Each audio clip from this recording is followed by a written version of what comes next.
দিদি উঠলে এইদিকে হচ্ছে আমার দুটো কুকুরের ঘর আছে ছোট ছোট। এখানে টিনি আছে।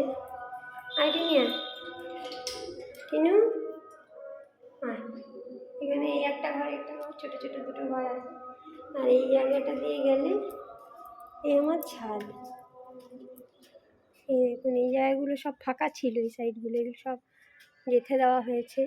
জায়গায় জায়গায় আমি আংটা লাগিয়েছি, যদি এরা ঝগড়াঝাটি করে বেঁধে বেঁধে রাখবো একটা একটার সাথে, কিন্তু মুখ দেখতে পাবে এরকমভাবে। এদিকে বেসিন আছে, কল আছে। আর এই হলো আমার ঘর। এটা একটা পুরনো আমার জানলা ছিল, সেই জানলাটা এখানে লাগিয়ে দেওয়া হয়েছে। এইগুলো গিয়ে আমার ঘরটা।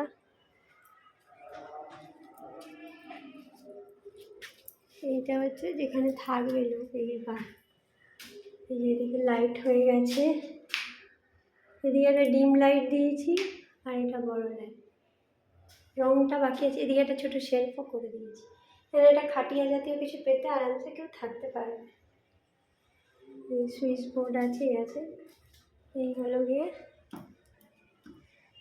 ঘর করেছি। আর এর পাশেই হচ্ছে গিয়ে এই যে টয়লেট, আজকেই জাস্ট বসানো হয়েছে।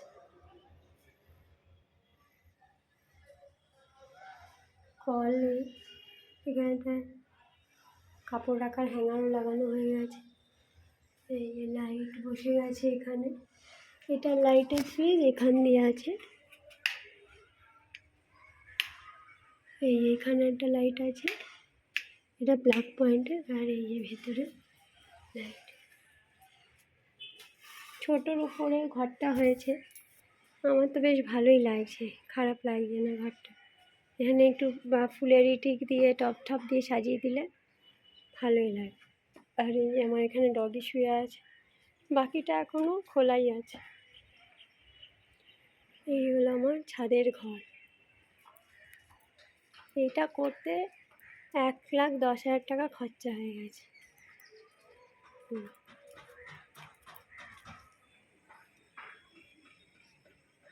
এই যে নিচের থেকে এখানে।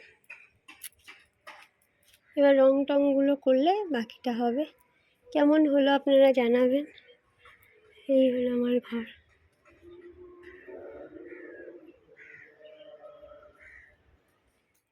বিকেলে গেলাম মেঠোপাড়াতে, ওখানে কুকুরগুলোর গায়ে প্রচুর পোকা, ওরা ভীষণ চুল করছে, ওদের অবস্থা খুব খারাপ। সেদিনই দেখে এসেছিলাম ভ্যাকসিন দেওয়ার দিন। তো এই দেখুন আজকে আমি বিস্কুট মাংস দিয়ে মাখিয়ে নিয়ে গেছি সন্দেশের মতো করে, এদেরকে ওষুধ খাওয়াচ্ছি আমি। এই যে লালু প্রথমে খেতে চাইছে না, হ্যাঁ এই দেখুন তারপরে খেয়েছে। মানে একটা কুকুরের যদি পোকা হয় ওই এলাকার সব কুকুরের গায়ে সেটা চলে যায়, ওরা তো খেলাধুলা করে, মারামারি করে, যাই করে। এবার এইখানে এই জন্যই যেটা হয়েছে, প্রায় 5-6টা কুকুরের গায়ে একদম পোকা, মানে অবস্থা খুব খারাপ এদের। হ্যাঁ, আর এরা সারাক্ষণ গা চুল করছে, এই চুল করছে। তো এদের জন্যে এখন এই ওষুধটা দিতেই হচ্ছে, নইলে এই ওষুধটার অনেক সাইড এফেক্টস আছে, কিন্তু তবু আমি সেভাবেই যতটা সম্ভব মেনটেন করেই আমি দিচ্ছি। এই যে শেষ অবধি লালু খেলো। এবার কি হয়, গায়ে যদি পোকা থাকে না, মানে এদের তো মানে প্রচণ্ড ইরিটেশন হয়, খাবারও এদের ঠিক মতন হজম হতে চায় না, শরীর খারাপ হয়ে যায়, দেখুন রোগা হয়ে যাচ্ছে, খাবার পাচ্ছে এখানে কাকা বলে যে লোকটি আছে সেই এদের খাবার দাবার দেয়।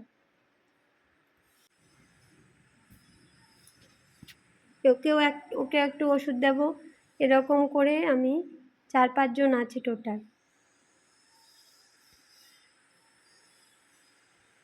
এই যে দেখুন ওকে ওষুধ দিলাম। এবার পাশেই আরেকটা মা কুকুর আছে, ওকে ওষুধটা দেওয়া যাবে না, কারণ ওর বাচ্চারাও দুধ খাচ্ছে। এই ওষুধটা কোনো মা কুকুরকে বা কোনো প্রেগনেন্ট কুকুরকে দেওয়া যায় না। তো সেই জন্যে আরেকটা কুকুর এসেছিল, ও আমাকে দেখেই পালিয়েছে, ওকে একবার আমি তুলিয়ে দিয়েছিলাম, এদেরই মা সেই কুকুরটা, ওকে তুলিয়ে দিয়েছিলাম ওই স্টেরিলাইজেশনের জন্য, সেই থেকে ও আমাকে দেখলে পালায়। ওর খাবারটায় কাকার হাতে দিয়ে দিলাম ওষুধটা, যাতে কাকা ও খাইয়ে দিয়ে এসেছে, যাতে আমাকে দেখে পালিয়ে গেছিলো। আর এইটা হচ্ছে আরেকটা মা কুকুর, যার এই যে দেখুন ছোটো ছোটো বাচ্চা হয়েছে 3টে। তো একে এই ওষুধটা দেওয়া যাবে না বলে একে আমি স্প্রে দিচ্ছি। এটা নোমোসিডের টিক স্প্রে আছে, এই স্প্রেটা পুরো স্পাইনাল কর্ড বরাবর, ঘাড়ের পেছন থেকে একদম স্পাইনাল কর্ড বরাবর, একদম লেজের টিপ অবধি এটা আমি ওর গায়ে স্প্রে করে দিচ্ছি। যেহেতু একে ওষুধটা খাওয়ানো যাবে না, কারণ ওই ওষুধটার প্রচুর সাইড এফেক্টস আছে, আর যে মা কুকুর যে বাচ্চাদের দুধ খাওয়াচ্ছে তাকে তো একদমই দেওয়া যাবে না। সেই জন্যে একে আমি স্প্রে দিয়ে দিচ্ছি। 1-2 দিন অন্তর অন্তর এই স্প্রেটা দিতে হবে, এবং স্প্রেটা দেওয়ার পর অন্তত 15 থেকে 20 মিনিট খেয়াল রাখতে হবে যেন বাচ্চারা ওর কাছে না যায় এবং ও যেন এটাকে চাটতে না পারে। তো সেইভাবেই এই স্প্রেটা আমি দিয়ে দিলাম। এই কাকাকে দেখছেন, ইনি হচ্ছে এদের সব খেয়াল রাখে, এদের খাবার টাবার দেয়। খুবই গরিব এরা, কিন্তু তাও এই কাকা এই বাচ্চা কুকুরদের খুব ভালোবাসে, কেয়ার নেয়। ওর 3টে ছোট ছোট বাচ্চা হয়েছে। ফেরার সময় দেখলাম এই আরেকটি কুকুর, এরও অবস্থা খুব খারাপ। একেও আমি কী করি, ওষুধটা দেওয়ার আগে একটুখানি বিস্কুট এমনি দিয়ে দেখি খায় কিনা, তারপর যেই না দেখি খেয়ে নিয়েছে তারপর ওষুধটা মিশিয়ে দিই।